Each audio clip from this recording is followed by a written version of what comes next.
oleh Ibu Lucia eh, RM Royanto, Dr. Lucia RM Royanto. Dengan narasumber kita adalah Ibu Wuri Prasetyawati. Eh, saya menyerahkan kepada Ibu Moderator untuk memandu acara Research Day ini. Silakan Mbak Lucy. Ya, terima kasih Bu Debi. Selamat pagi Ibu dan Bapak sekalian. Semoga semuanya dalam keadaan sehat dan semangat walaupun ini bulan puasa. Ya, selamat datang di Research Day Series tahun 2022.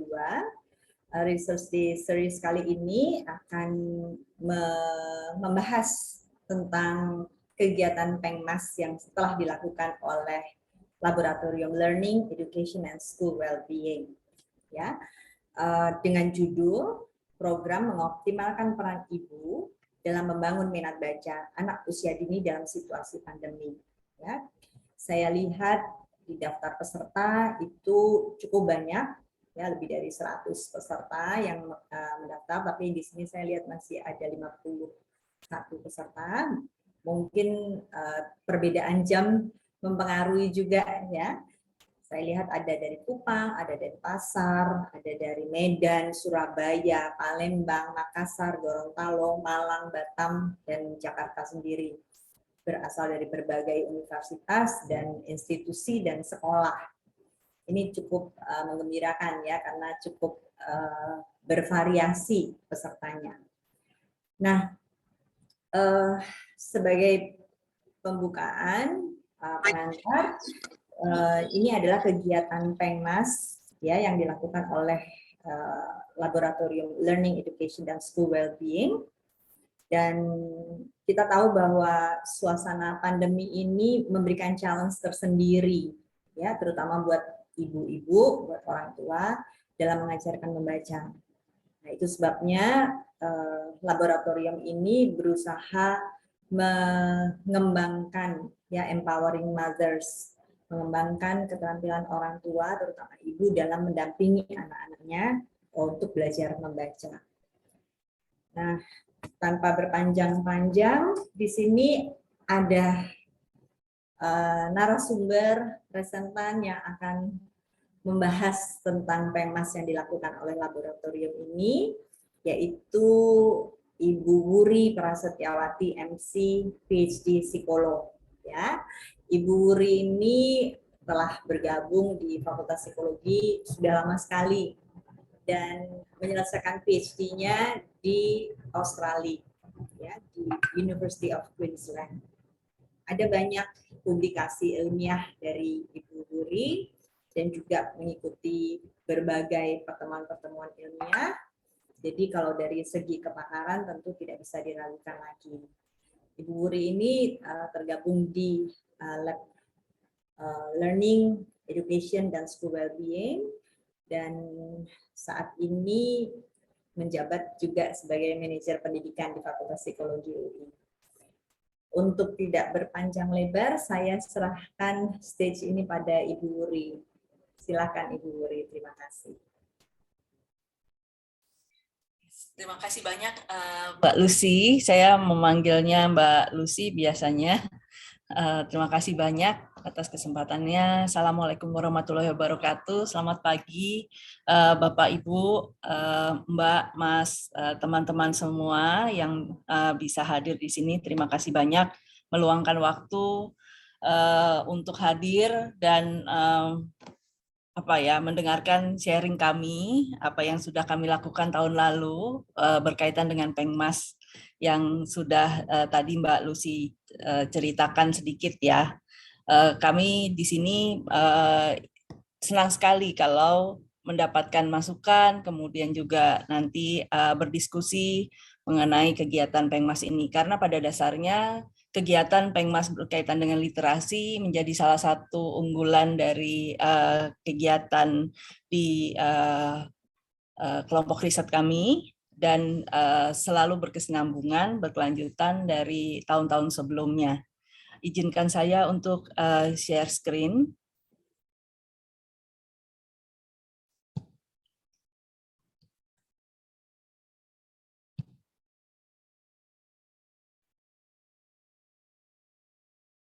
Semoga sekarang sudah terlihat screen ini ya. Jadi tahun lalu kami mendaftar atau apply untuk hibah fakultas yang berkaitan dengan kegiatan literasi. Judulnya adalah Program Mengoptimalkan Peran Ibu dalam Membangun Minat Baca pada Anak Usia Dini dalam Situasi Pandemi. Alhamdulillah hibah ini bisa berjalan dengan baik dan saat ini kami akan menyampaikan hasil yang kami peroleh dari kegiatan Pengmas ini. Ini adalah tim kami sebetulnya yang banyak terlibat dengan kegiatan penelitian berkaitan dengan literasi adalah Ibu Lucia RM Royanto yang menjadi moderator. Kalau Bapak Ibu, Mbak Mas kalian mencoba untuk mencari literatur-literatur berkaitan dengan literasi, tentunya Mbak Lucy menjadi salah satu orang yang banyak keluar gitu hasil penelitiannya gitu ya berkaitan dengan literasi. Kemudian ada Ibu Puji Lestari Suharso, ada Mbak Patricia Adam, saya sendiri. Kemudian kami juga beruntung mendapatkan bantuan dari 2 orang mahasiswa Magister Terapan PAUD, Mbak Amalia Novianti dan Mbak Vita Nasrida. Ini adalah quotes yang perlu direnungkan, perlu dipertimbangkan juga bahwa reading should not be presented to children as a chore or duty. It should be offered to them as a precious gift. Dengan demikian bisa dilihat bahwa setiap orang atau orang-orang berpikiran bahwa membaca itu bukan suatu keharusan harusnya, gitu ya. Tapi sesuatu yang menjadi hal yang bisa dinikmati, hal yang menyenangkan, terutama buat anak-anak. Berbekal dari sini, kami mencoba untuk menawarkan satu program yang berkaitan dengan bagaimana supaya anak itu senang, tertarik untuk membaca. Ini dimulai dari beberapa situasi. Mungkin Bapak Ibu sekalian familiar dengan tagline atau judul-judul di dalam pemberitaan seperti ini tentang kemampuan literasi anak-anak Indonesia atau orang-orang Indonesia. Ada yang bilang kemampuan literasi Indonesianya mandek, ada yang bilang kemampuan baca siswa Indonesia rendah, ada yang bilang tingkat literasi Indonesia memprihatinkan, di tingkat Asia kemampuan membaca pelajar Indonesia tertinggal. Dan dari hasil penelitian yang berkaitan dengan penelitian dunia itu dikatakan bahwa kemampuan membaca dan matematika siswa Indonesia berada peringkat 72 dari 77 negara. Tentunya hal ini bukan sesuatu yang membanggakan, tentunya hal ini menjadi sesuatu yang perlu diperhatikan gitu. Kenapa perlu diperhatikan? Karena dari membaca kita bisa melakukan berbagai hal ke depannya. Ini juga menjadi sesuatu yang melatar belakangi adanya penelitian atau minat yang berkaitan dengan pengembangan literasi anak-anak Indonesia. Skor PISA atau Program for International Student Assessment khusus untuk Indonesia, negara Indonesia di tahun 2000 sampai 2018 itu ternyata berfluktuatif. Tapi trennya atau kecenderungannya itu malah menurun. Kalau Bapak Ibu sekalian melihat di grafik ini, warna pink adalah keterampilan membaca atau kemampuan membaca siswa Indonesia. Kalau dilihat dari tahun 2000 ke 2018 kok balik lagi ke titik tersebut. Kita berharap tidak percaya dengan data ini, tapi data ini ada. Jadi mungkin memang ada sesuatu yang harus kita lakukan, ada sesuatu yang harus kita kerjakan berkaitan dengan ini. Nah, Sementara itu, tadi yang saya bilang bahwa membaca itu ternyata adalah satu kegiatan atau batu pijakan seseorang untuk melakukan segala sesuatunya ke depannya. Kalau dilihat di sini, melalui kegiatan membaca, siswa memperoleh informasi dan mengolahnya sebagai ilmu pengetahuan yang dapat diaplikasikan dalam kehidupan nyata. Maka tidak heran kegiatan membaca, belajar membaca diberikan di awal-awal anak mengikuti pendidikan atau mengikuti proses pembelajaran di sekolah. Harapannya ke depannya dengan dia bisa membaca, dia bisa lebih baik. Membaca di sini prosesnya selalu dimulai dari belajar membaca. Di awal sekolah mereka belajar untuk membaca, kemudian bila sudah mahir mereka baru membaca untuk belajar. Jadi targetnya adalah membaca untuk belajar ini yang bisa membuat anak-anak ini jadi lebih pengetahuannya lebih luas, menjadi pembelajar yang sepanjang hayat, kemudian juga memiliki informasi-informasi yang berguna buat kehidupan dia ke depannya. Dan semakin awal latihan dan pendampingan dalam membaca, semakin baik juga untuk meningkatkan keterampilan membaca. Beberapa pendapat-pendapat ini yang membuat kesimpulan bahwa kalau kegiatan membaca itu diberikan sejak dini, tentunya harapannya kegiatan membaca ini juga ke depannya bisa mudah untuk dilakukan oleh anak.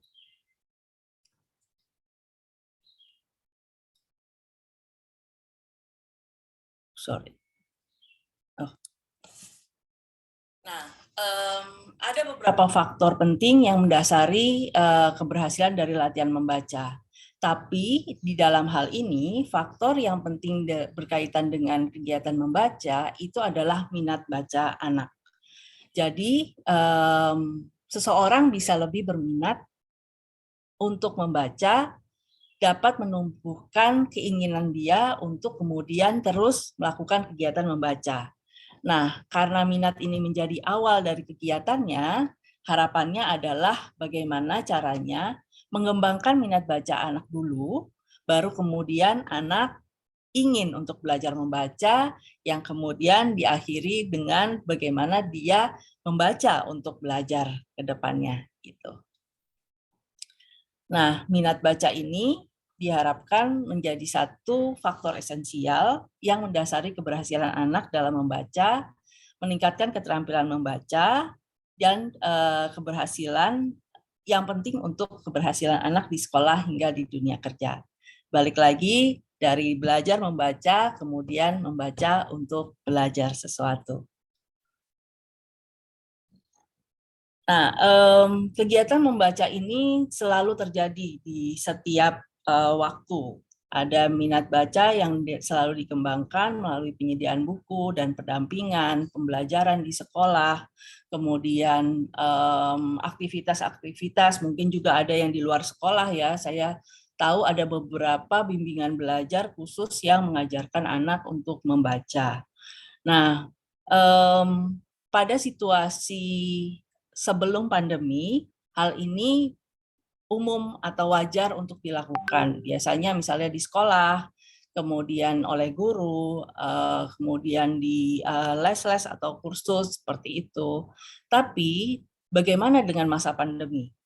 Kita tahu bahwa di masa pandemi keterbatasan-keterbatasan untuk berkumpul, kemudian bertemu dengan orang di luar keluarga atau di luar rumah itu sangat terbatas. Nah, di dalam hal ini kita mencoba untuk melihat bagaimana minat baca ini tetap bisa dikembangkan walaupun masa pandemi berlaku. Ternyata di dalam beberapa data, kegiatan pandemi ini membuat keikutsertaan anak pada kegiatan-kegiatan pembelajaran itu menurun. Dari data BPS, ada angka partisipasi kasar dari pendidikan anak usia dini turun dari 3,64% di tahun 2020 dan menjadi 2,76% di tahun 2021. Padahal kita tahu bahwa kegiatan yang sistematis pada anak itu awalnya dari pendidikan anak usia dini. Kadang-kadang minat baca itu juga dikembangkan atau diawali atau diinisiasi dari pendidikan di program PAUD ini.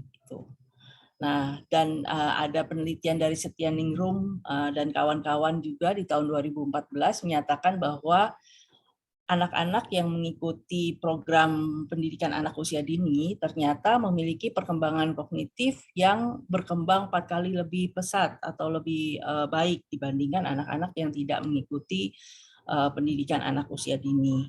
Dan dari Puspendik Kemendikbud menyatakan bahwa keikutsertaan pada PAUD membedakan kemampuan membaca anak Indonesia dari hasil survei PISA selama tahun 2009 sampai 2015. Jadi sebetulnya pendidikan anak usia dini ini juga adalah program yang berperan penting untuk pengembangan anak-anak di Indonesia sebenarnya. Sementara di dalam kondisi pandemi itu terbatas atau malah menurun datanya.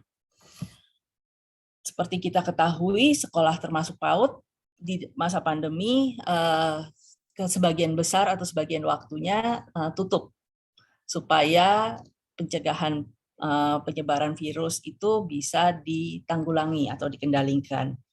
Nah, sebetulnya efektivitas penutupan ini belum dapat dibuktikan apakah karena sekolah tutup, jumlah penderita atau penyebaran virus COVID di Indonesia itu efektif lebih rendah gitu ya daripada jika sekolah buka. Namun dampak dari penutupan ini ternyata terlihat pada perkembangan anak Indonesia, maksud saya bahwa mereka jadi terbatas aksesnya ke sekolah, kemudian proses belajar mengajarnya juga harus menyesuaikan dan sebagainya. Untuk anak-anak yang usia dini kaitannya dengan PAUD, sebagian besar waktunya dihabiskan di rumah dan juga interaksi anak dengan orang tua dan keluarga di rumah menjadi lebih efektif atau lebih tinggi gitu ya. Dengan fakta-fakta ini kemudian bisa disampaikan bahwa sebetulnya orang tua, khususnya di dalam hal ini ibu biasanya, itu bisa menjadi agen perubahan yang memberikan pendidikan anak di rumah pada saat pandemi. Peran ibu menjadi jauh lebih penting untuk menanamkan misalnya minat baca, mengasah keterampilan membaca, dan sebagainya. Dan hasil penelitian juga membuktikan bahwa kegiatan membaca yang dilakukan oleh pengasuh itu bisa berkorelasi dengan minat baca anak. Harapannya dengan ibu berperan di rumah untuk meluangkan waktu, mengembangkan minat anak dalam membaca, kemampuan membaca anak yang sebetulnya biasanya didapat dari sekolah atau di pendidikan anak usia dini itu bisa diantisipasi atau bisa di cover gitu ya daripada anak walaupun dalam situasi pandemi tidak ke sekolah atau ke tempat bermainnya gitu bersama-sama tidak melakukan kegiatan membaca sama sekali. Nah, karena ibu punya peran besar, maka ibu sendiri juga harus punya pemahaman tentang keterampilan anak dalam membaca. Ini yang mungkin tidak semua ibu memilikinya. Karena biasanya kegiatan membaca itu mungkin diserahkan kepada guru, diserahkan kepada pengasuh atau pembimbing di PAUD gitu ya. Jadi orang tua tidak punya keterampilan bagaimana cara mengajarkan anak membaca, apa yang harus saya lakukan untuk anak bisa senang membaca, apakah saya sendiri juga harus punya minat baca yang besar supaya anak saya juga suka membaca dan sebagainya. Nah, pemahaman orang tua ini ternyata berhubungan dengan keterampilan awal anak dalam membaca. Yang artinya semakin tinggi pemahaman orang tua, semakin besar kecenderungan mereka menciptakan lingkungan ramah bacaan di rumah. Dengan demikian, orang tua atau kesadaran orang tua ini bisa menjadi awal untuk membangun minat baca anak. Berbekal dari ini, makanya program kegiatan kita ini mengarah pada orang tua, pada ibu, yang kemudian harus berinteraksi dengan anaknya berkaitan dengan membaca. Nah, program pengabdian masyarakat yang kami lakukan itu menggunakan metode pelatihan. Pelatihan ini diberikan kepada orang tua supaya orang tua bisa membantu anak di rumah untuk menumbuhkan minat baca di rumah. Di satu sisi, harapannya juga orang tua secara tidak langsung juga kemudian memiliki belief atau kepercayaan atau minat yang besar juga terhadap membaca. Saya yakin bahwa tidak semua orang suka membaca. Mungkin kadar minat membaca seseorang itu berbeda-beda dan tidak semua ibu juga mungkin punya minat yang besar dalam membaca. Padahal minat yang besar ini perlu diajarkan kepada anak, ditularkan kepada anak supaya anak punya minat yang besar juga untuk membaca dan kemudian mau belajar untuk membaca yang kemudian nantinya bisa lancar dalam membaca. Nah, pelatihan ini juga menggunakan teori belajar sosial dari Bandura, di mana kita saling berinteraksi, kita sharing, kemudian kita saling meniru, kemudian kita saling menguatkan satu sama lain berkaitan dengan kegiatan yang dilakukan dalam pelatihan ini. Khusus untuk pembelajaran membacanya sendiri, kita menggunakan metode sight words. Buat Bapak Ibu sekalian, teman-teman Mbak Mas yang mungkin kurang paham berkaitan dengan teknik sight words, izinkan saya untuk menjelaskan sedikit tentang teknik belajar sight words ini. Teknik belajar sight words itu mencoba mengajarkan anak membaca kata yang sering digunakan berulang-ulang sehingga makin melekat pada benaknya. Sebetulnya tidak hanya semata-mata membaca kata per kata atau huruf per huruf, mengeja dan sebagainya, tapi teknik belajar sight words ini mencoba untuk melihat kata secara keseluruhan.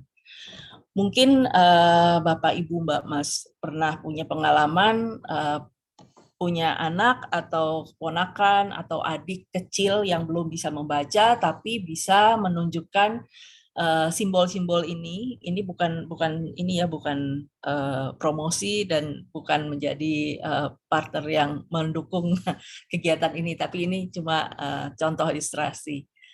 Pada saat melihat lambang-lambang ini atau simbol-simbol ini, mereka bisa menyebutkan lambang ini dengan benar gitu ya. Misalnya, ayo pergi ke Alfamart, oh itu ada Indomaret gitu. Itu jual bensin di Pertamina dan ada kopi kapal api dan sebagainya gitu. Demikian juga dengan ini, aku mau ciki, aku mau ke McDonald's, minumnya teh botol aja yang ini gitu. Kemudian itu Bank BNI dan sebagainya. Sebetulnya mereka belum bisa membaca gitu, belum tahu apa huruf C, apa huruf H, I, K, I, B dan sebagainya gitu. Tapi bisa menyebutkan bahwa oh ini Chiki Balls, oh ini McD dan sebagainya. Ini adalah dasar utama dalam pembelajaran sistem sight words, di mana anak melihat model atau simbol secara berulang-ulang yang kemudian dia mudah untuk mengingatnya.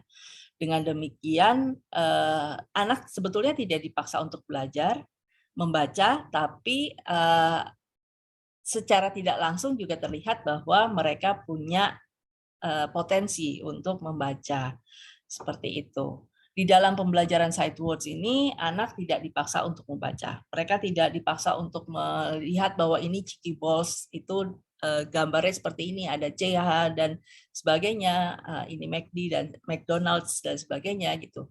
Anak tidak dipaksa untuk membaca, tapi karena situasi sehari-hari yang menyebabkan mereka kemudian tahu McDonald's, Cheeky Balls dan sebagainya. Kemudian anak diperkenalkan dengan kata sebagai keseluruhan. Jadi tidak dipenggal satu persatu, tapi secara keseluruhan. Dan secara tidak sadar anak belajar membaca itu dengan melalui kegiatan yang bentuknya permainan dengan kata-kata yang diperkenalkan. Sehingga anak-anak juga tidak merasa bahwa dia sedang belajar, kemudian tetap bisa melihat bahwa perkembangannya ada, bisa dilihat gitu ya, dievaluasi dan dimonitor, dan secara keseluruhan juga bisa dilihat bagaimana proses perubahan pembelajarannya, dan itu juga dirancang dengan baik. Jadi intinya seperti itu. Di dalam kegiatan pengabdian masyarakat kita, pengajaran sight words ini diberikan dalam 2 tahap. Biasanya ibu diminta untuk meluangkan waktu kira-kira 30 menit per hari, tidak langsung tidak apa-apa gitu ya, apa maksudnya dipecah-pecah juga nggak apa-apa, tapi biasanya terdiri dari 2 tahap. Tahap pertama adalah tahap belajar, di mana anak mungkin diajarkan kata-kata baru, kemudian mengulangi kata-kata itu gitu ya. Kemudian di tahap kedua ada kegiatan-kegiatan yang mereka biasanya bisa kerjakan. Misalnya ada permainan, ada teka-teki silang, ada menebak gambar, misalnya ada memasangkan atau menjodohkan gitu ya, dan lain sebagainya. Harapannya adalah anak belajar tapi tidak terasa untuk belajar, untuk melakukan kegiatan ini. Dan kegiatan ini dilakukan selama 20 menit. Demikian berturut-turut dengan ada modul yang sudah disiapkan oleh kami. Nah, dalam kegiatan pengabdian masyarakat ini kami beruntung memperoleh 30 orang ibu dari anak usia dini, usia 4 sampai 6 tahun di Kelurahan Meruya Barat, Jakarta Barat. Partisipan ini bisa kami peroleh berkat kerjasama kami, Fakultas Psikologi UI, dengan Dinas Pemberdayaan Perlindungan Anak dan Pengendalian Penduduk DPPAPP Provinsi DKI Jakarta. Jadi kami tidak memilih memang siapa orangnya gitu ya, tapi kami full bekerja sama langsung berdasarkan penunjukan dari DPPAPP ini gitu. Dan sebetulnya memang harapannya kami bisa membuatnya di seluruh Jakarta gitu ya, partisipannya dari berbagai daerah di Jakarta, namun karena ini menjadi proyek awal gitu, jadi kami memilih satu kelurahan dulu di Jakarta Barat, kemudian ke depannya mudah-mudahan kami punya kesempatan untuk melakukannya juga di kelurahan-kelurahan yang lain di DKI Jakarta. Ini program kegiatan kami. Jadi kegiatan ini sebetulnya secara utuh berlangsung selama 6 bulan. Dimulai dari merancang program terlebih dahulu, kemudian mencoba untuk menjaring partisipan atau bekerja sama dengan Unity DKI, Pemda DKI ini. Kemudian kami melakukan aktivitas pengabdian masyarakatnya. Khusus aktivitas pengabdian masyarakatnya berlangsung sekitar 2 bulan. Diawali dengan perkenalan dan penjelasan kegiatan sekitar di bulan September, Oktober atau September kalau nggak salah ya. Dan kami cukup beruntung pada saat itu pandemi agak menurun di DKI Jakarta sehingga kegiatan itu sudah boleh mulai dilakukan dengan prokes ketat dan jumlah peserta yang terbatas gitu ya.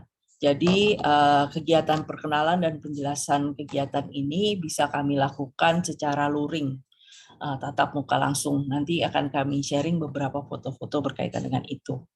Kemudian setelah itu kami membentuk seperti WhatsApp group gitu ya untuk media komunikasi kita dengan para partisipan dan juga memantau kegiatan pelaksanaan pembelajaran ini dengan diawali dengan misalnya membagikan beberapa training kit atau perlengkapan pelatihan yang terdiri dari 2 buku, kemudian kertas-kertas, spidol, dan sebagainya, supaya anak bisa belajar membaca dengan baik tanpa ada kendala sarana-sarana yang tidak bisa didukung gitu. Kemudian buku ini juga kami rancang sendiri. Ada 2 buku, buku 1 Kuda Laut dan buku kedua Lumba-Lumba. Dengan masing-masing memiliki 12 kosakata yang dipelajari. Jadi total ada 24 kosakata. Di awal mereka mempelajari kosakata-kosakata yang sudah kami tentukan. Kemudian selanjutnya selalu ada kegiatan-kegiatan yang tadi sudah saya ceritakan, ada mengisi teka-teki silang, mewarnai, menjodohkan kata, membuat kalimat, mengingat, dan lain sebagainya. Dari sini anak diharapkan bertambah 24 kosakata yang dipelajari setiap hari. Kemudian supaya kita juga bisa mengetahui karena tidak ada pendampingan secara langsung tatap muka, jadi kami juga mendapatkan gambaran progres dari peserta itu melalui evaluasi diri dari kemajuan mereka setiap mereka selesai mengerjakan bagian tertentu. Supaya ada semangatnya juga, kami membuat beberapa perlombaan-perlombaan. Misalnya perlombaan foto terbaik pada saat mereka melakukan kegiatan, perlombaan untuk melakukan TikTok gitu ya, yang berhadiah sehingga mereka juga selalu semangat. Dan semua ini disampaikan melalui WhatsApp group. Prosesnya lancar dan cukup komunikatif, tidak ada kendala sedikit pun, sehingga kami juga cukup bahagia gitu dengan dan nyaman dengan progresnya. Kegiatan ini berlangsung sekitar 2 bulan. Ini adalah contoh dari kertas-kertas atau buku Kuda Laut dan buku Lumba-Lumba yang kami miliki. Jadi ada gambar sederhana, warnanya hitam putih supaya anak-anak bisa mewarnai. Kemudian juga ada kegiatan-kegiatan di mana mereka diminta untuk menuliskan kata-kata atau huruf-huruf yang berkaitan dengan ini. Ini ada menjodohkan yang mana, siapa, dan sebagainya. Ini buku Lumba-Lumba, kurang lebih sama. Ini ada kegiatan mewarnai, kalau misalnya ada tulisan ayam, warnanya apa, dan sebagainya. Gitu. Jadi anak-anak juga semangat untuk mengerjakan sambil sekaligus membaca. Harus melihat seperti apa sih tulisannya supaya dia tidak salah menentukan warnanya. Seperti itu. Nah,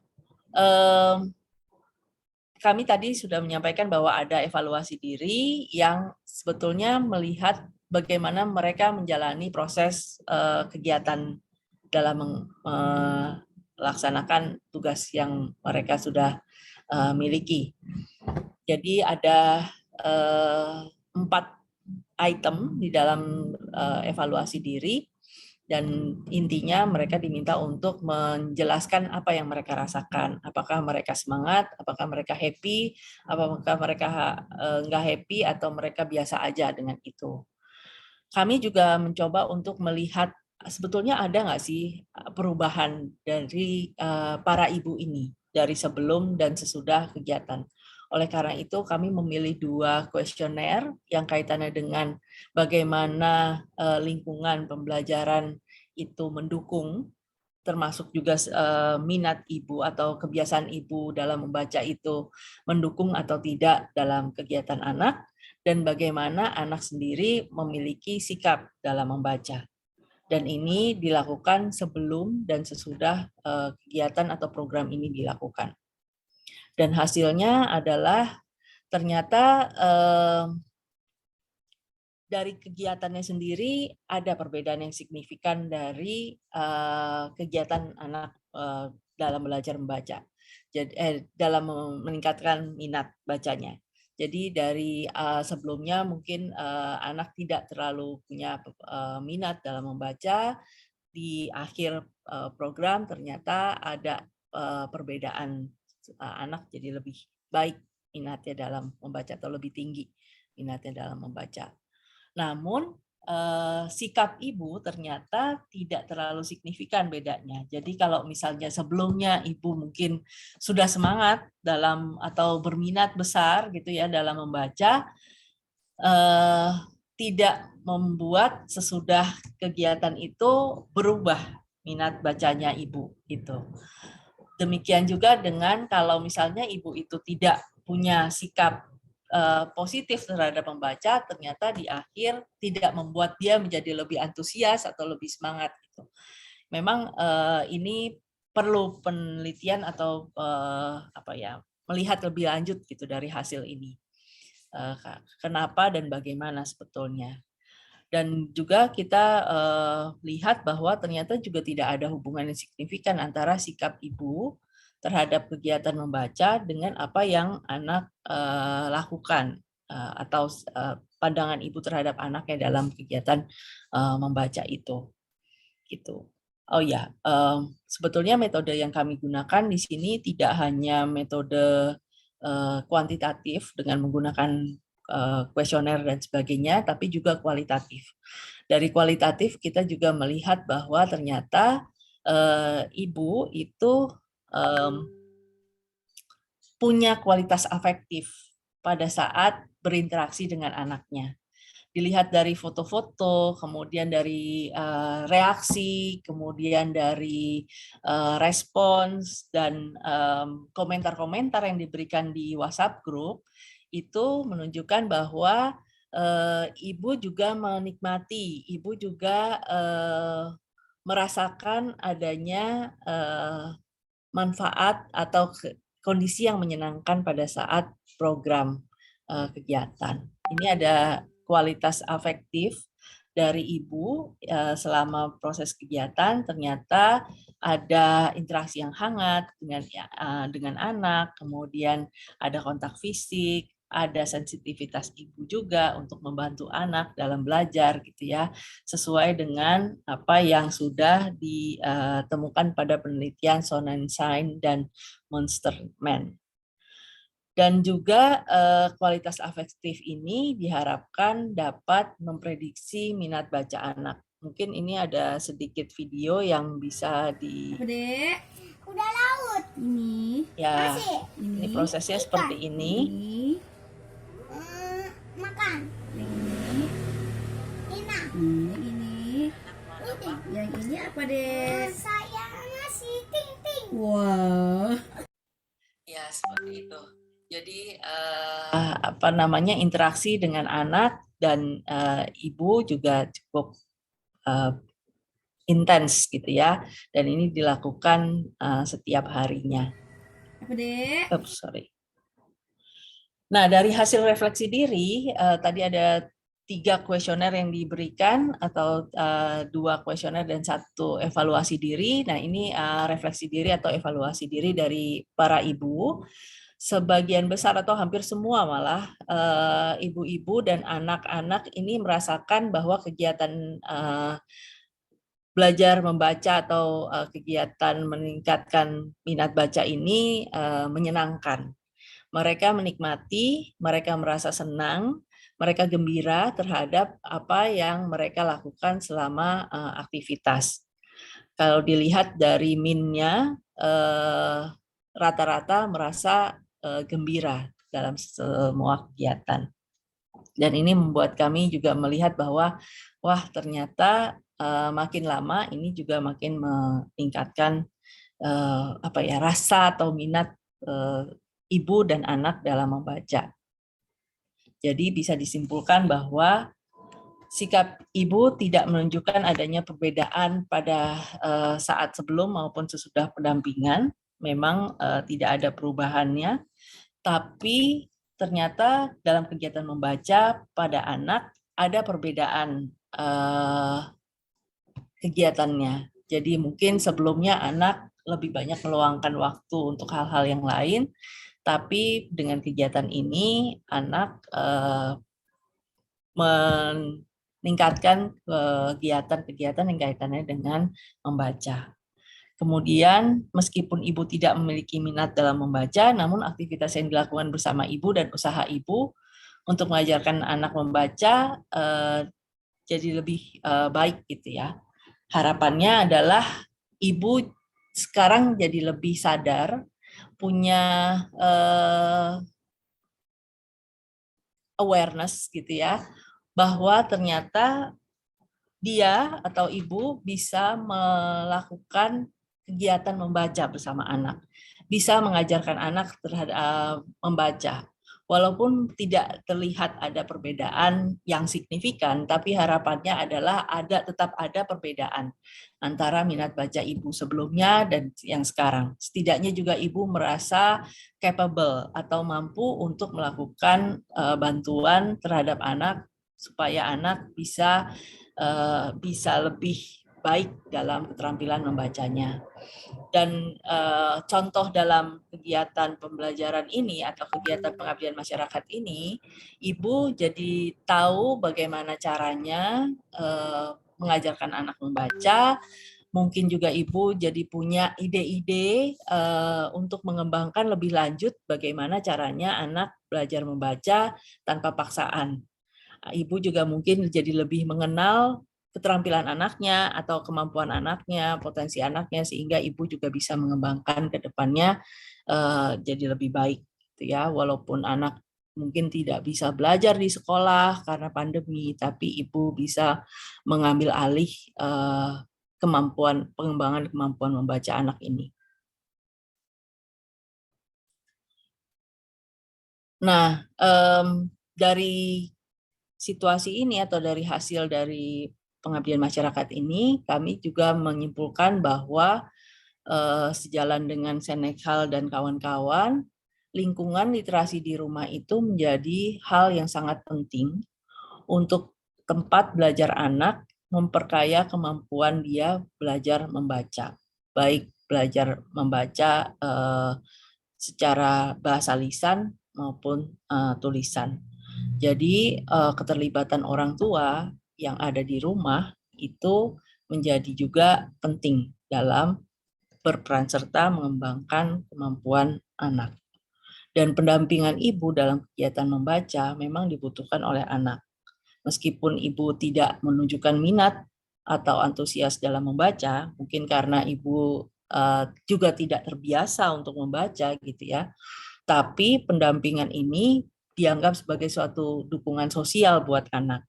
Jadi anak jadi lebih merasa didukung, merasa disemangati, sehingga dia juga lebih percaya diri, dan kemudian menumbuhkan minat bacanya dari kecil, dan harapannya bisa menemukan kenikmatan atau menyenangi kegiatan membaca dari sejak dini.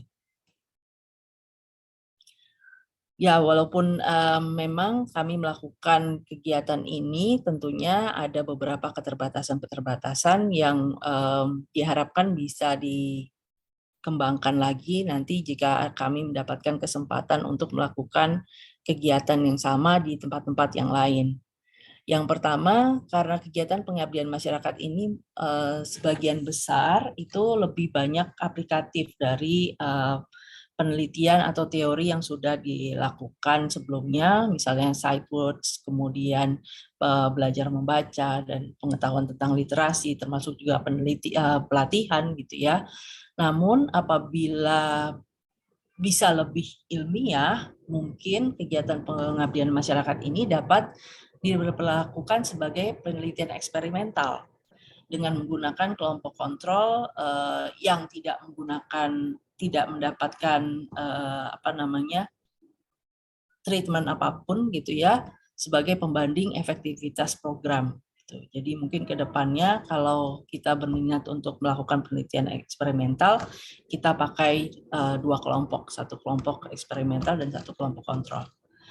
Yang kedua, memang ini tidak bisa dipungkiri bahwa kondisi pandemi di satu sisi memang program ini dirancang untuk mengantisipasi atau membantu ibu-ibu yang tidak bisa menyekolahkan anaknya atau mengirim anaknya ke PAUD atau ke sekolah, tapi kondisi pandemi ini juga membuat kurangnya kesempatan untuk pendampingan tatap muka. Kita tahu sendiri bahwa pendampingan tatap muka ini akan memberikan dampak yang berbeda dibandingkan hanya bentuknya daring gitu ya. Apalagi dalam kondisi ini hanya bentuknya dalam komunikasi di dalam WhatsApp group gitu. Jadi pemantauan dan komunikasinya memang tidak kami batasi, tidak ada batasan tertentu dalam WhatsApp group itu, tapi tentu saja lebih terbatas dibandingkan jika pendampingannya tatap muka dan secara langsung gitu. Kami terus terang juga memang lebih banyak berhubungan dengan ibu. Memang di sini peran utamanya adalah ibunya, tapi kami juga tidak melihat atau tidak berinteraksi sama sekali dengan anak dari ibu-ibu di Meruya Barat ini. Kemudian yang ketiga, karena program ini berlangsung hanya dalam waktu terbatas, dalam waktu 2 bulan, mungkin akan ada perubahan atau akan lebih baik kalau misalnya ada kesempatan program ini dilakukan lebih panjang, atau setidaknya misalnya setelah 2 bulan kegiatan dilakukan, 3 bulan atau 4 bulan lagi, kemudian kami kembali kemudian melihat apakah proses masih berjalan dengan lancar, kemudian apakah anak-anak makin meningkat minat bacanya, apakah si ibu juga sudah berubah sikapnya terhadap membaca, apakah pengetahuan ibu juga terhadap membaca atau memberikan pembelajaran membaca pada anak juga berubah atau tidak, itu akan lebih baik. Jadi harapannya memang kalau misalnya waktunya bisa lebih panjang, perkembangannya atau evaluasinya akan lebih berkesinambungan. Ini adalah contoh-contoh dari foto-foto yang dikirimkan oleh mereka selama mereka belajar membaca. Ini yang kami juga melihat bahwa situasinya seperti ini ternyata gitu ya, karena kami tidak bisa tatap muka. Ini anak sedang membaca dengan baik, kemudian ada yang sedang mewarnai buku lumba-lumbanya seperti itu dengan dibantu oleh ibu. Kemudian ini adalah kegiatan pada saat kita melakukan perkenalan di pertemuan pertama. Kemudian kita juga memberikan pembekalan terhadap ibu-ibu yang menjadi partisipan untuk apa yang harus dilakukan ke depannya gitu ya. Kemudian ini contoh juga orang tua sedang mendampingi anaknya berkegiatan seperti itu. Ya, ini juga ada foto kami dengan para pengurus PKK Meruya Barat, kemudian juga pada program pembukaan, acara pembukaannya bersama Bapak Lurah. Jadi ada pertemuan khusus gitu ya, tapi memang hanya 2 kali di awal dan kemudian di akhir kegiatan. Sisanya kita berhubungan kaitannya dengan di WhatsApp group, kebanyakan seperti itu. Demikian sharing kami berkaitan dengan kegiatan yang sudah kami lakukan. Terima kasih banyak. Kami terbuka dengan berbagai diskusi, masukan, kemudian pertanyaan yang berkaitan dengan program kami ini. Terima kasih. Ya. Saya kembalikan ke Mbak Lucy. Makasih banyak Mbak Uri. Kita kasih tepuk tangan atau hati untuk mengapresiasi apa yang sudah disampaikan oleh Mbak Uri. Ya, menarik sekali. Ini memang kegiatan yang cukup challenging karena pada saat itu di Jakarta sedang bolak-balik PPKM, dibuka, ditutup sehingga kita juga maju mundur ketika akan mau melakukan ya. Kapan kita boleh ke sana, aturan dari kelurahannya gimana, itu memang repot sekali ya. Tapi dari apa yang disampaikan oleh Mbak Uri tadi, saya mungkin menyimpulkan dulu ya bahwa belajar membaca itu harusnya menyenangkan dan bisa dinikmati oleh anak. Ya, dan membaca kalau kita lihat dari data-data baik dari PISA maupun penelitian dari lembaga-lembaga di luar negeri, membaca di Indonesia ini masih struggling ya. Padahal membaca itu merupakan pijakan untuk belajar selanjutnya, untuk memperoleh pengetahuan selanjutnya ya. Belajar membaca itu awalnya adalah learning to read, kemudian reading to learn ya, sehingga itu merupakan hal yang penting dan faktor penting untuk memunculkan kesukaan terhadap membaca adalah memunculkan minat baca anak. Nah, pada masa pandemi ini jadi sulit ya, kalau kita ketahui orang tua tuh bingung gimana cara ngajarnya. Ya, tadi Mbak Uri juga cerita bahwa biasanya kan membaca diserahkan ke sekolah, tapi sekarang orang tua yang harus in charge dalam pembelajaran membaca di rumah ya. Dan kenyataannya di Indonesia ini banyak anak yang tidak ikut PAUD, sehingga benar-benar orang tua tuh kayak ketiban pulung bahwa dia yang harus mengajari membaca ya. Dan ibu nggak punya keterampilan atau pengetahuan tuh gimana sih caranya mengajar membaca, dan juga nggak pede ya. Akhirnya dalam Pengmas ini diajarkan tentang sight words, bagaimana mengajarkan membaca dengan melihat ya, melihat untuk langsung membaca dalam tanda kutip. Dan belajarnya jadi secara tidak sengaja, awalnya menghafal gambar, akhirnya dia mengenal kata-kata ya. Dan dalam kegiatan ini tadi sudah dijelaskan bahwa ada sosialisasi dan ada pemantauan pendampingan lewat WA ya, kemudian diukur dengan evaluasi diri, lalu ada pre-post test dari home literature environment dan children reading questionnaire ya. Memang hasilnya tidak seperti yang diharapkan, tapi at least orang tua itu kalau kita lihat peningkatan kegiatan membacanya ada, dan memang dari sikap orang tua belum muncul, namun dari feedback orang tua kalau kita lihat ibu tuh jadi tahu bagaimana sih mengajarkan membaca di rumah ya, karena ada stimulan yang diberikan, terus oh begini caranya, jadi kita nggak usah memaksakan ya. Kalau kita lihat dari foto-fotonya juga cukup menarik di situ, dan kita dari paparan Mbak Uri tadi, rumah itu ternyata merupakan lingkungan yang penting untuk anak belajar membaca, dan keterlibatan orang tua merupakan hal yang penting. Jadi keterbatasan juga sudah dibahas. Nah, selanjutnya di sini ada beberapa aturan ya dalam tanya jawab. Kita akan mulai dengan tanya jawab. Jadi kalau ada pertanyaan, tadi saya sudah sampaikan bisa ditulis di sini. Nanti saya akan bacakan dan di kolom chat. Namun kalau mau langsung bertanya silahkan. Saya akan batasi untuk termin pertama 3 pertanyaan dulu. Saya mulai dengan membacakan yang di chat dulu ya. Dan peserta yang mengikuti kegiatan hingga akhir acara dan mengisi survei yang dikirimkan panitia melalui kolom chat akan mendapatkan e-certificate ya. Materi, link rekaman, dan e-certificate akan dikirimkan oleh panitia ke alamat email yang didaftarkan oleh peserta. Itu dulu untuk sesi tanya jawab. Saya lihat di sini sudah ada beberapa pertanyaan yang diajukan ya. Untuk pertanyaan yang disampaikan secara lisan nanti saya akan berikan kesempatan.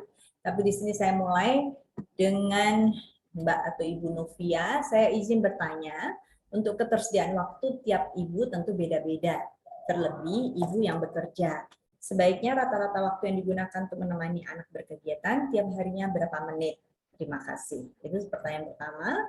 Kemudian pertanyaan kedua, apakah untuk bukunya apakah ada tema khusus? Ya, kemudian yang ketiga itu dari Ibu Luki Purwantini, dari Mbak Luki Purwantini. Yang ketiga dari Ibu Novia Pagi ya. Saya juga ingin bertanya kenapa metode Sidewords yang dipilih, dan apabila saya mau lebih mendalami dan memahami metode Sidewords, apakah ada yang rekomendasi artikel di internet yang bisa saya baca? Itu dulu Mbak Wuri, 3 pertanyaan dari Floor. Silakan Mbak Wuri. Terima kasih. Terima kasih Mbak Lucy, dan terima kasih Ibu Noviana dan Ibu Luki atas pertanyaannya. Izin menjawab beberapa pertanyaan yang Ibu berikan. Di sini memang program kami mencoba untuk meningkatkan minat baca. Di awal memang tidak bertujuan untuk mengajarkan secara khusus mengajarkan anak membaca, tapi setidaknya meningkatkan minat baca pada anak. Gitu. Jadi menurut saya pribadi segala waktu atau kesempatan yang diberikan oleh ibu, terutama ibu bekerja, itu berharga gitu ya untuk meningkatkan kegiatan anak membaca, karena intinya adalah bagaimana mereka tumbuh minat bacanya gitu. Memang di modul kami menggunakan 30 menit setiap harinya. Ini juga dikaitkan dengan rentang konsentrasi anak dalam belajar, kemudian terutama ini anak usia dini ya, 4-6 tahun gitu ya, masih sangat terbatas, sehingga tidak juga lama-lama gitu ya dilakukannya. Tapi secara umum semua waktu atau kesempatan yang bisa Ibu luangkan untuk meningkatkan atau menemani anak berkegiatan belajar membaca atau setidaknya menumbuhkan minat baca itu berharga.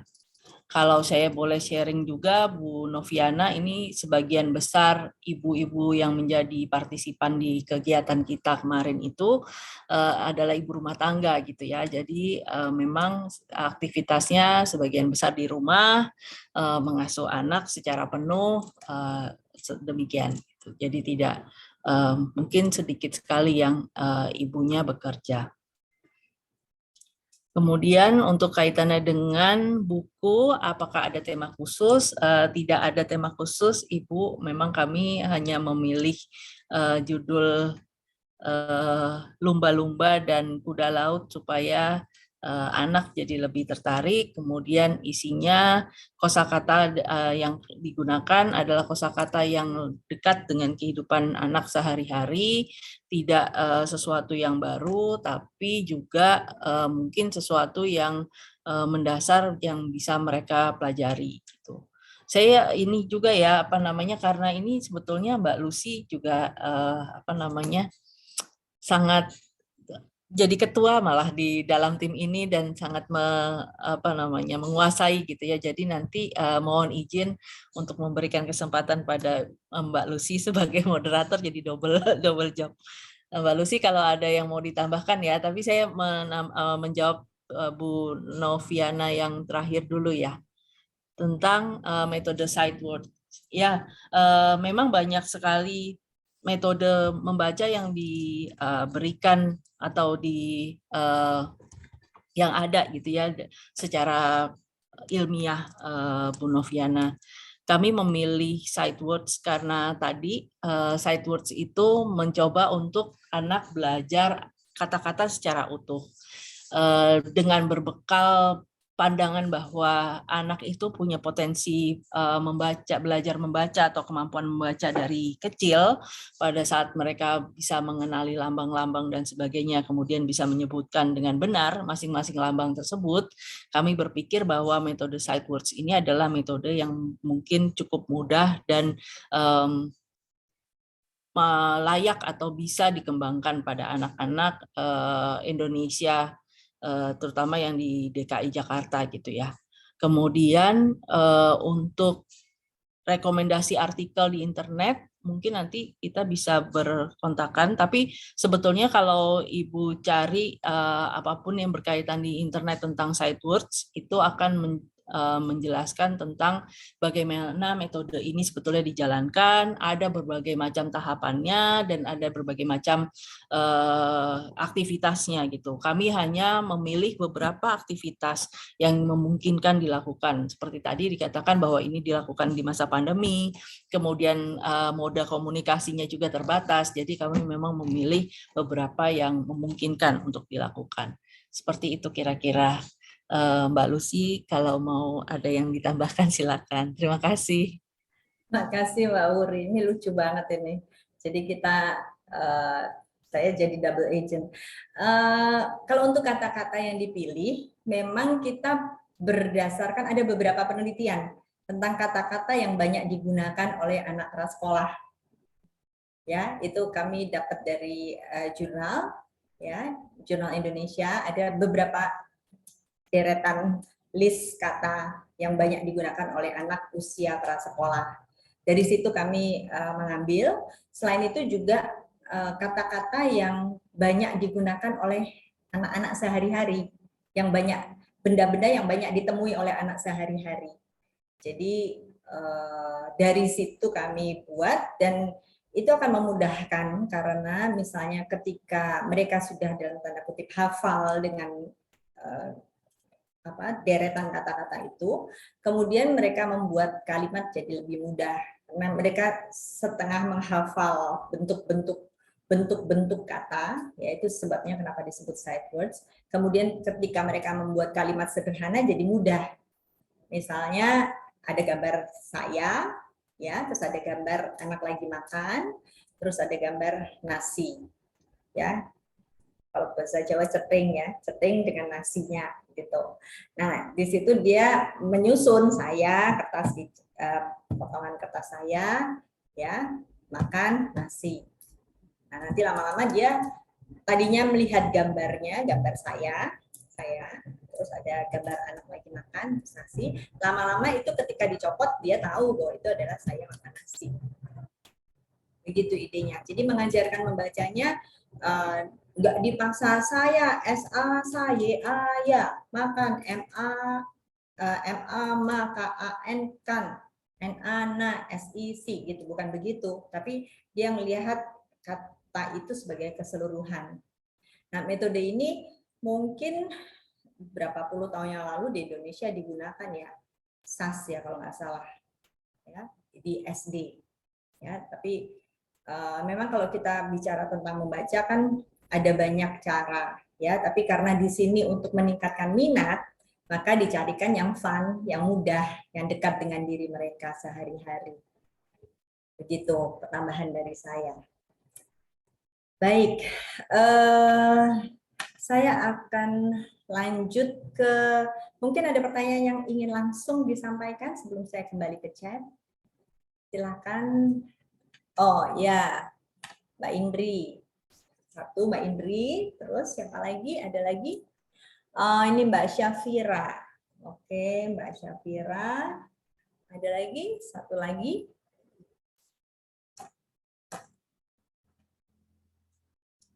Belum ada ya? Oke, kalau belum ada silakan Mbak Indri.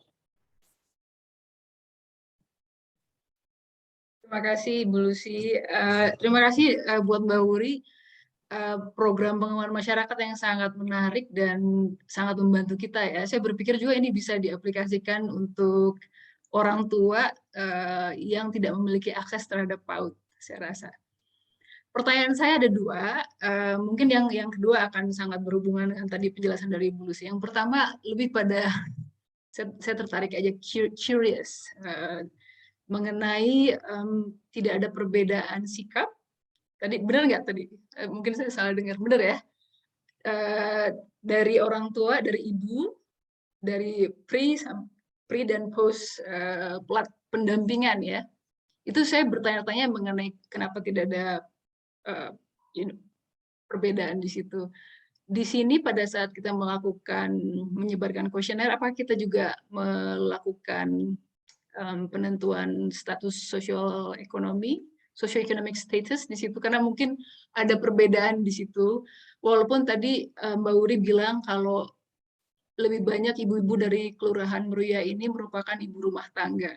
Tapi tetap aja mungkin ada perbedaan status sosial ekonomi, dan setahu saya status sosial ekonomi juga akan menentukan sikap seorang ibu, ayah, atau anggota keluarga lain terhadap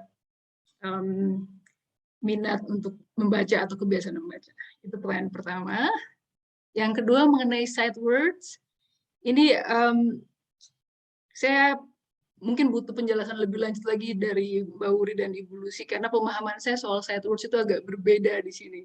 Tapi saya berpikir apakah ini mungkin juga karena kita penelitian di sini atau pengembangan masyarakat di sini lebih pada untuk mengembangkan minat pada anak ya.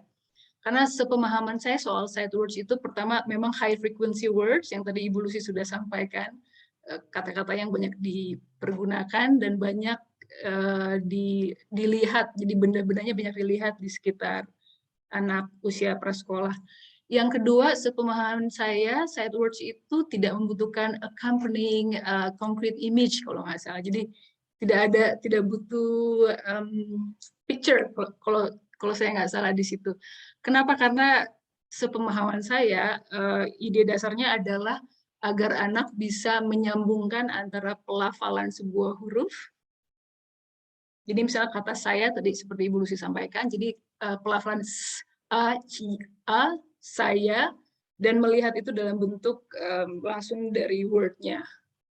Gitu. Jadi mungkin di sini saya membutuhkan penjelasan lebih lanjut mengenai sight words yang dipergunakan dari pengembangan masyarakat, pengabdian masyarakat di sini. Karena mungkin kalau kita ingin mengembangkan penelitian ini di daerah lain dengan tidak hanya ibu rumah tangga, tapi juga ibu-ibu lain, atau mungkin untuk ayah, untuk kakak, atau untuk anggota keluarga yang lain, asisten rumah tangga, itu hal yang mungkin cukup baik untuk distandarisasi mengenai sight words tersebut. Itu aja sih pertanyaan saya. Yang pertama mengenai status sosial ekonomi, yang kedua soal definisi dari sight words yang dipergunakan di Pengmas di sini. Terima kasih. Baik, terima kasih. Saya silakan Mbak Syafira. Selamat pagi Bu Uri dan Bu Lucy. Terima kasih atas kesempatannya. Perkenalkan, saya Syafira, saya dari Uni Muda Sorong, Ibu. Nah, di sini saya sebenarnya merasa tertarik gitu, karena ini baru pertama kalinya saya dengar yang ada namanya sight words gitu. Mungkin nanti yang seperti pertanyaan yang Bu Indri tadi sebelumnya ya, diperjelas lagi gitu kan, definisinya apa supaya kami juga bisa memahami. Nah, sebenarnya pertanyaan saya yang pertama, ketika ini akan kita gunakan nih, karena kan sebagian besarnya mungkin tadi bahkan mostly ibu-ibu ya, ketika kita akan menggunakannya kepada ayah atau kepada dalam tanda kutip kakak, ketika tidak ada orang tua ibu ataupun bapak, itu apakah memungkinkan untuk melakukan pengabdian ini? Kemudian saya sebenarnya tertarik Ibu untuk melakukan pengabdian ini di Sorong, di tempat saya, karena kebetulan seperti yang kita ketahui ya Bu ya, bahwa di Papua sendiri itu minat bacanya sangat rendah, bahkan kemampuan baca juga rendah gitu. Di mahasiswa pun rendah, apalagi pada anak-anak. Sehingga ketika kita misalnya mau mengadaptasi nih pengabdian dari Bu Lucy dan Bu Uri, kira-kira aksesnya kemana ya Bu ya? Terima kasih sebelumnya. Oke, terima kasih Mbak Syafira. Jadi Mbak Uri ini pertanyaannya ada 4 ya, 2 dari Mbak Indri dan 2 dari Mbak Syafira. Yang pertama kan itu tidak ada perbedaan sikap orang tua dari pre dan postnya. Mbak Indri kayaknya agak curiga apakah ini terkait dengan status sosial ekonomi yang menyebabkan itu jadi tidak berbeda ya. Terus tentang sight words, konsep sight words kok berbeda dengan apa yang dipahami oleh Mbak Indri selama ini ya, bahwa biasanya ada phonological awareness ya di dalam sight words, kalau di sini kok tidak gitu. Kemudian pertanyaan dari Mbak Syafira dari Sorong, kalau akan digunakan oleh orang lain, pendampingannya itu misalkan bukan dengan ibu tapi dengan ayah, dengan kakak, itu gimana? ya. Lalu yang kedua, kalau mau menggunakan bahan-bahan ini ya, mungkin ya Mbak Syafira ya, itu kira-kira aksesnya kemana. Demikian Mbak Wuri, silakan Mbak Wuri. Terima kasih Mbak Lucy, terima kasih Mbak Indri dan Mbak Syafira atas pertanyaannya yang sangat menarik. Ya Mbak Indri, tentang sikap orang tua, sebetulnya kami juga berpikir bahwa akan ada perbedaan nih gitu, karena ada kegiatan yang cukup intens gitu ya selama 2 bulan. Orang tua harapannya mungkin berbeda gitu sikapnya terhadap kegiatan membaca. Namun ternyata dari hasil uji statistik kami tidak ada perbedaan. Kalau Mbak Indri menyampaikan tentang status ekonomi, awalnya pada saat kami menentukan di mana letak atau di mana lokasi, kemudian partisipannya seperti apa, itu kami tidak menentukan atau tidak membagikan tentang sosial ekonominya gitu. Kami terima saja gitu dari apa yang diarahkan oleh Pemda DKI Jakarta. Namun ternyata pada saat kami mendapatkan partisipannya, kemudian melakukan kegiatannya, dan mungkin Mbak Indri juga melihat bahwa status sosial ekonomi berpengaruh, kami juga berpikir jangan-jangan demikian gitu. Tapi untuk menyatakan itu butuh penelitian lebih lanjut berkaitan dengan ini. Kalau lihat gambarannya, mungkin bisa diprediksi bahwa status sosial ekonomi dari program yang kami jalankan kemarin itu partisipannya menengah ke bawah, Mbak Indri gitu. Jadi dilihat dari lingkungan tempat kami berkegiatan selalu di kelurahan gitu ya. Jadi kira-kira kan orang-orang yang itu yang jadi partisipan adalah ibu-ibu kader PKK Kelurahan Meruya Barat gitu. Jadi kami berpikir bahwa mereka tinggal di sekitar kelurahan, dan pada saat kami melihat kelurahannya memang ada sih di belakang kelurahan itu komplek dengan rumah-rumah besar gitu ya, tapi sebagian besar atau mungkin tidak ada dari mereka yang berasal dari komplek perumahan itu, tapi di tempat yang lain yang memang bisa digambarkan seperti itu. Dengan demikian, kami juga berpikir bahwa mungkin juga ibu-ibu ini di awal memang tidak punya minat baca yang tinggi. Tidak semua orang punya minat baca yang tinggi. Sehingga pada saat mereka melakukan kegiatan ini, tidak bisa cukup mengubah jadi minat bacanya tinggi gitu.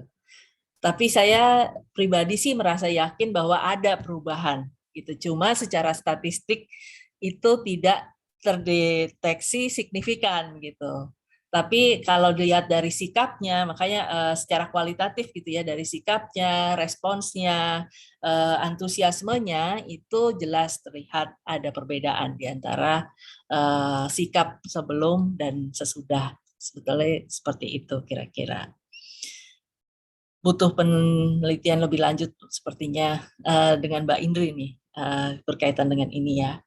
Kemudian yang kedua tentang penggunaan sight words, memang yang kami lakukan di kegiatan pengabdian masyarakat ini, sight words-nya sudah modifikasi. Seperti yang tadi saya sampaikan, bahwa kondisi pandemi, kemudian jumlah waktu yang ada gitu ya, keterbatasan waktu, kemudian akses untuk berkomunikasi, pada berinteraksi dengan partisipan itu membuat pertimbangan-pertimbangan yang membuat kita menjadi memodifikasi kegiatan ini. Gambar dipakai untuk membantu mereka mengajarkan anak tentang apa sih yang dimaksud itu dan sebagainya gitu. Harapannya sih tetap mereka, jadi kan itu bertahap ya, di awal mungkin ada gambarnya, tapi lama-kelamaan gambar itu akan hilang di kegiatan-kegiatan yang lain. Dan mereka hanya diminta untuk menuliskan, atau kemudian ada tulisan, mereka harus membaca itu tulisannya apa, kira-kira seperti itu. Jadi gambar itu disertakan di awal saja, seperti itu. Kemudian untuk Mbak Syafira, sebetulnya memang tidak hanya ibu yang bisa melakukan ini. Apa yang kami sudah rancang itu bisa dilakukan oleh pendamping atau pengasuh yang lain, baik ayah maupun kakak, nenek atau kakek, om atau tante, dan sebagainya. Karena tidak ada spesifikasi ibu khusus untuk melakukan apa gitu ya. Jadi bisa dilakukan oleh semua pendamping atau significant others dari anak. Memang dalam kegiatan ini karena tadi yang diberikan pada kami partisipannya adalah ibu-ibu kader PKK, jadi ibu-ibu semua gitu kebetulan memang yang ikut jadinya gitu. Dan selama kegiatan juga sepertinya jadi ibu-ibu semua yang melakukan. Sebelumnya kami pikir apakah ada yang kemudian dijalankan oleh kakaknya atau neneknya gitu ya, tapi tidak, ibu-ibu semua yang melakukannya. Dan tentu saja ini bisa diadopsi untuk kegiatan yang lain. Kalau kami pikir ini cukup netral sehingga untuk diadopsi di Sorong atau di manapun di bagian Indonesia yang lain itu bisa dilakukan. Jadi kalau Mbak Safira berminat, mungkin kita bisa kerjasama nanti untuk melakukan ini gitu ya, di Sorong gitu ya mungkin, atau training for trainer dulu untuk Mbak Safira gitu atau gimana gitu ya, kita bisa diskusi lebih lanjut tentang itu. Itu terima kasih. Mungkin Mbak Lucy ada yang mau ditambahkan nih, Mbak Lucy ketua timnya soalnya Mbak Safira, jadi mungkin Mbak Lucy ada ini tertentu. Ya, Mbak Syafira ini masih dalam proses haki ya. Nanti kalau misalkan sudah selesai sih boleh dipakai dimanapun ya. Tapi kami sedang proses hakinya. Saya sedikit nambahin yang tadi untuk Mbak Indri. Jadi betul ini agak dimodifikasi ya, karena kalau pembelajaran membaca di Indonesia kan nggak pakai phonological awareness kan. Kita lebih banyak alfabetis malahan yang menurut saya memang sebenarnya kurang tepat. Dan untuk jembatannya supaya menarik ya pakai gambar-gambar. Sehingga kegiatannya bukan hanya baca, tapi mereka bisa mewarnai, ngisi teka-teki, kemudian mungkin memotong-motong gambar gitu. Jadi buku kerjanya itu, kalau boleh dibilang itu buku kerja, itu lembaran yang satu bain, yang mereka bisa copot, mereka bisa fotokopi tambahan, mereka bisa warnai dengan warna yang berbeda-beda gitu. Karena tujuannya untuk meningkatkan minat dulu gitu. Kalau misalkan selanjutnya ya tentu saja ketika di bagian belakang mereka betul-betul sudah fokus ke kata-katanya saja. Udah gambarnya sebagai alat bantu udah nggak pakai lagi. Begitu Mbak Indri. Terima kasih Ibu Lucy dan Mbak Wuri, jawabannya juga untuk jawaban buat tadi Ibu Syafira ya, sangat menarik sekali. Terima kasih banyak. Thank you. Nah, ini ada pertanyaan yang saya akan bacakan ya Mbak Wuri ya. Jadi selamat, ini dari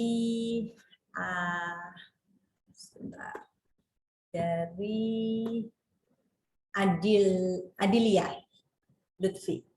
Selamat pagi Mbak Wuri, ada beberapa hal yang ingin saya tanyakan. Pertama, jika pengenalan sight words disertakan juga dengan gambar, apakah ada kemungkinan anak lebih melihat gambar atau kegiatan yang dilakukan dibandingkan dengan menghafal bentuk kata? Kedua, untuk menentukan kata-kata apa yang ingin dipelajari terlebih dahulu, apakah acuannya berdasarkan data tertentu, Mbak?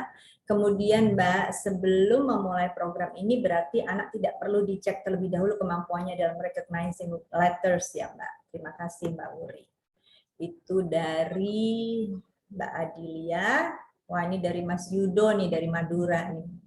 Selamat siang Mbak Ibu Wuri, Ibu Lucy, mohon izin bertanya. 1. Peran ibu apakah bisa digantikan oleh ayah atau orang dewasa lain di sekitar anak. Apakah pengenalan sight word itu bisa diberikan kepada anak di bawah 4 tahun? Oke, dan ini dari STIV Sanam. Ya, selamat siang, izin bagaimana mengatasi anak yang lebih tertarik pada sudut pengembangan atau pusat minat. Ya, dari Bapak Stephen Sanam, ya. Bagaimana mengatasi anak yang lebih tertarik pada sudut pengembangan atau pusat minat. Ini satu lagi ya Mbak Wuri ya, karena ada beberapa yang tadi sudah terjawab. Ini dari Ibu Ferry Namardati. Selamat siang Bapak Ibu. Oh sorry, bukan. Ini untuk ngisi, jangan lupa ngisi daftar hadir. Sorry, 3 pertanyaan. Thank you. Silakan Mbak Wuri. Terima kasih Mbak Lucy, izin menjawab ya. Pertama dari Mbak Adilia Lutfi, ini Mbak Adilia Lutfi yang saya kenal bukan ya? Yang dulu kuliah di Fakultas Psikologi UI. Kalau iya, salam kenal, apa kabar? Terima kasih pertanyaannya. Mungkin yang pertanyaan pertama sudah sedikit dijawab tadi ya, bahwa memang sight words yang digunakan di kami itu ada modifikasinya, digunakan gambar untuk membantu anak di awal karena memang tidak bisa dilakukan oleh kami langsung gitu ya. Jadi oleh ibu diharapkan gambar itu bisa membantu di awal juga gitu ya. Kemudian lambat laun tapi anak ini kok dihilangkan gitu gambarnya dalam kegiatan-kegiatan yang lain. Jadi kan kegiatannya bertahap, di awal diberikan gambar dulu, tapi kemudian lama-lama gambar itu akan dihilangkan. Nah, harapannya pada saat gambar itu dihilangkan, anak-anak fokus pada tulisannya seperti apa, membacanya bagaimana, atau bagaimana menulisnya juga gitu, bentuk huruf-hurufnya. Dengan demikian, anak tidak terpaku pada gambar yang diberikan dan hanya melihat gambar saja, tapi juga melihat kata-katanya, bentuk katanya, tulisannya, dan sebagainya gitu. Lambat laun harapannya itu juga sudah jadi diingat oleh mereka gitu, seperti tadi McDonald, Kentucky dan sebagainya.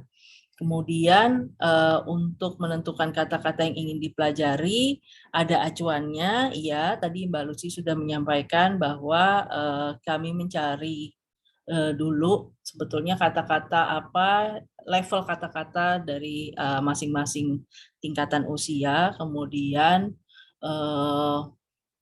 dipilih kata-kata yang paling dekat dengan kehidupan anak dan mereka cukup familiar dengan kata-kata tersebut ya, digunakan sehari-hari. Jadi ada datanya, ada jurnal yang kita gunakan, kemudian kita berdasarkan itu kita menentukan kata-katanya dan membuat modulnya, buku kuda laut dan buku lumba-lumba itu. Kemudian sebelum memulai program berarti anak tidak perlu dicek kemampuan recognizing letternya ya. Tidak, memang kami tidak mencek itu. Jadi kami tidak tahu apakah anak-anak bisa membaca atau belum gitu ya. Kami hanya menetapkan batasan usia dari anak-anak tersebut karena fokusnya pada anak usia ini atau di program PAUD. Pokoknya sebelum mereka sekolah dasar gitu ya, mereka bisa ikut dalam kegiatan Pengmas kita gitu. Jadi tidak ada pengecekan tentang recognizing letter, tapi harapannya mereka bisa melakukan itu. Seingat saya ada pertanyaan di dalam kuesioner yang berkaitan dengan apakah anak Anda sudah lancar membaca atau belum. Dan hasilnya sebagian besar menyatakan bahwa anaknya belum lancar membaca, belum bisa membaca dan seterusnya. Karena rata-rata mereka yaitu umur 4 tahun sampai 6 tahun lebih, mau ke 7 tahun sih. Seperti itu kira-kira ya. Untuk Mas Yudo, Ya, peran ibu bisa digantikan oleh ayah atau orang dewasa lain di sekitar anak.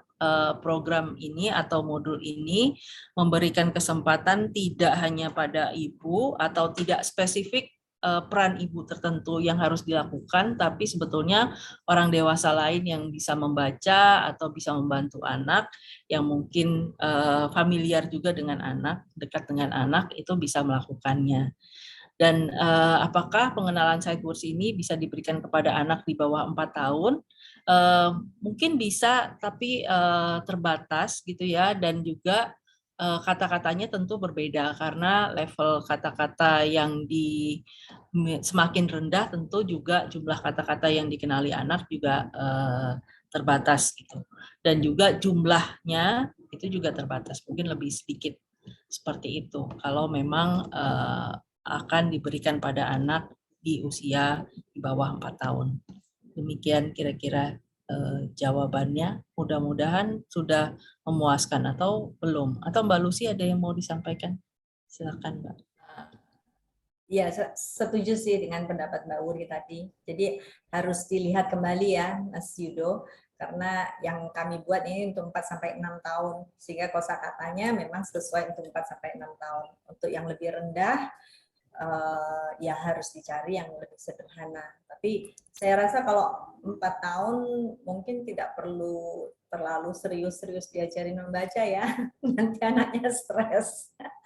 Lebih baik ya side words yang di sekitar sini aja gitu, kalau dia lihat apa di sekitar rumahnya, nah itu saja dulu daripada dengan kegiatannya lebih struktur ya Mas Yudo ya.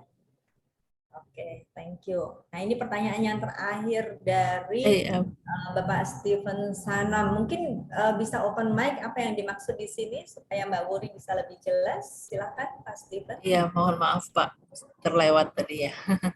Nggak apa-apa. Ini Pak Steven bisa open mic. Apa yang dimaksud dengan bagaimana mengatasi anak yang lebih tertarik pada sudut pengembangan atau pusat minat. Silakan. Steven. Ya baik, selamat siang Ibu. Ya. Maksudnya di sini maksud tujuan saya kan masing-masing anak kan berbeda, apalagi di usia dini. Karakternya kan berbeda-beda Ibu. Jadi apa tugas respon tanggapan kita yang harus kita lakukan buat mereka Ibu? Terima kasih Bu. Silakan Mbak Wuri. Jadi Ya. Apa yang bisa kita lakukan sebagai orang tua atau orang dewasa yang mendampingi anak, karena anak punya kemampuan, punya respons yang berbeda-beda gitu ya. Silakan Mbak Wuri. Ya, terima kasih pertanyaannya Pak Steven. Ya, memang tiap anak berbeda-beda dan juga mungkin orang tua juga punya anak lebih dari satu gitu ya, dengan kemampuan juga yang berbeda-beda gitu. Bagaimana caranya mengatasinya atau menghadapi anak yang berbeda-beda ini. Kalau saya boleh memberikan saran, tentunya kita perlu melihat dulu bagaimana anak-anak ini kemampuannya, maksudnya mengenali dulu bagaimana kemampuan anak-anak ini. Apakah anak-anak ini bisa diajak belajar sambil berlari gitu ya, atau pelan-pelan gitu. Nah itu kalau ini adalah yang melakukan adalah ibu dari anak-anak ini, tentunya akan lebih mengenal bagaimana anak-anak ini sebenarnya dibandingkan kalau guru gitu ya. Kalau guru kan ya, anak-anaknya biasanya lebih banyak di kelas, kemudian juga mungkin mengenal anak ini juga terbatas, baru dari awal misalnya pada saat dia join dengan PAUD-nya atau masuk ke sekolah gitu. Tapi kalau dari ibu dari awal dia sudah tahu karakter anaknya seperti apa, kemampuannya bagaimana. Mungkin kalau boleh membandingkan dengan anak-anak yang lain, apa menjadi kekuatannya, apa yang menjadi kelemahannya dan sebagainya, dan itu bisa dipertimbangkan. Tentunya nantinya pada saat kita juga melakukannya akan berbeda-beda mungkin bentuknya atau modifikasinya atau kegiatannya itu disesuaikan dengan kemampuan anak. Ini juga yang terjadi pada saat kami melakukan pengabdian masyarakat ini, 30 anak-anak yang ikut dalam kegiatan pengabdian masyarakat ini tentunya juga kemampuannya beda-beda. Kami memang pada saat memberikan instruksi atau memberikan petunjuk gitu di awal, kami tidak memaksakan ada batasan-batasan waktu bahwa sekarang harus sudah sampai halaman segini ya, besok harus sudah sampai halaman ini dan seterusnya gitu. Jadi dibebaskan pada anak seberapa mereka bisa, ibu dan anak khususnya, seberapa mereka bisa mengalami kemajuan. Termasuk juga misalnya kesibukan ibu, kemudian kondisi anak dan sebagainya gitu. Jadi report atau laporan yang kami peroleh, evaluasi diri, refleksi diri yang kami peroleh juga berbeda-beda gitu. Ada yang 2 minggu udah sampai mana, ada yang cepat sekali gitu ya, mengikuti modul kami gitu ya. Tapi ada juga yang mungkin lambat, kemudian bilang bahwa saya tidak mungkin untuk mencapai ke sana karena kondisi anak saya sakit misalnya dan sebagainya gitu. Jadi memang berbeda-beda pace-nya, nggak masalah, terutama juga karena kita tujuannya juga bukan membuat anak bisa membaca ini gitu ya secara langsung, tapi lebih ke bagaimana mereka minat bacanya bisa lebih meningkat. Mudah-mudahan bisa menjawab ya Bapak Stephen. Oke, ya terima kasih. Gimana Pak Stephen, sudah jelas? Siap Bu, jelas Bu. Terima kasih Pak Stephen. Ya, luar banyak yang membantu ya. Terima kasih. Sebentar, ini internet saya kayaknya agak nggak stabil. Oke. Nah, saya ingatkan lagi untuk peserta, jangan lupa untuk mengisi absensi dan nanti survei untuk mendapatkan e-certificate. Ya, jadi yang mengisi dua-duanya itu baru mendapatkan e-certificate. Baik, ada lagi yang mau bertanya? Mungkin bisa open mic langsung, silakan. Tunjuk jari, open mic, silakan.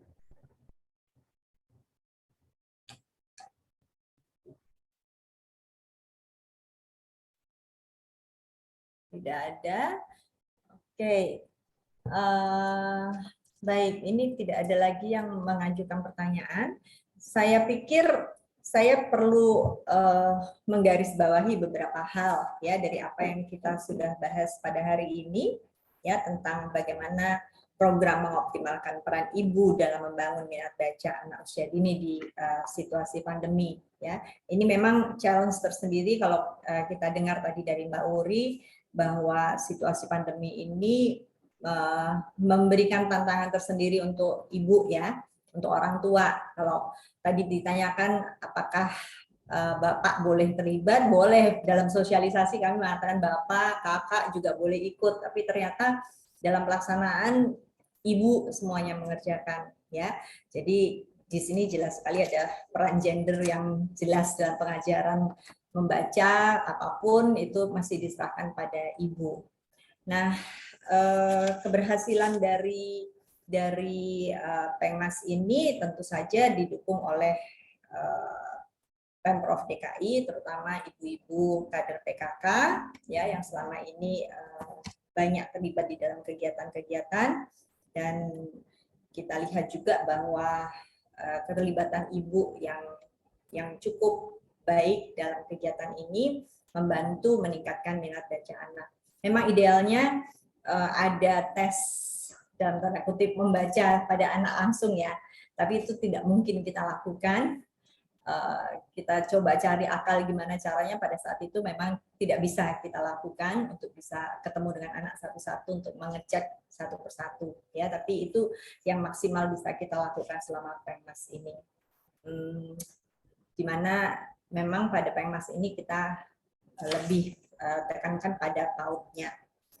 Jadi program SideWords yang dimodifikasi ini memang bukan pure SideWords yang seperti kita pahami ya, tapi karena ada cultural background di sini bahwa anak-anak kita, ibu-ibu itu juga lebih akan tertarik kalau itu ada ikonnya ya, dan karena untuk meningkatkan minat maka icon dulu, kemudian baru belakangan kata-kata saja.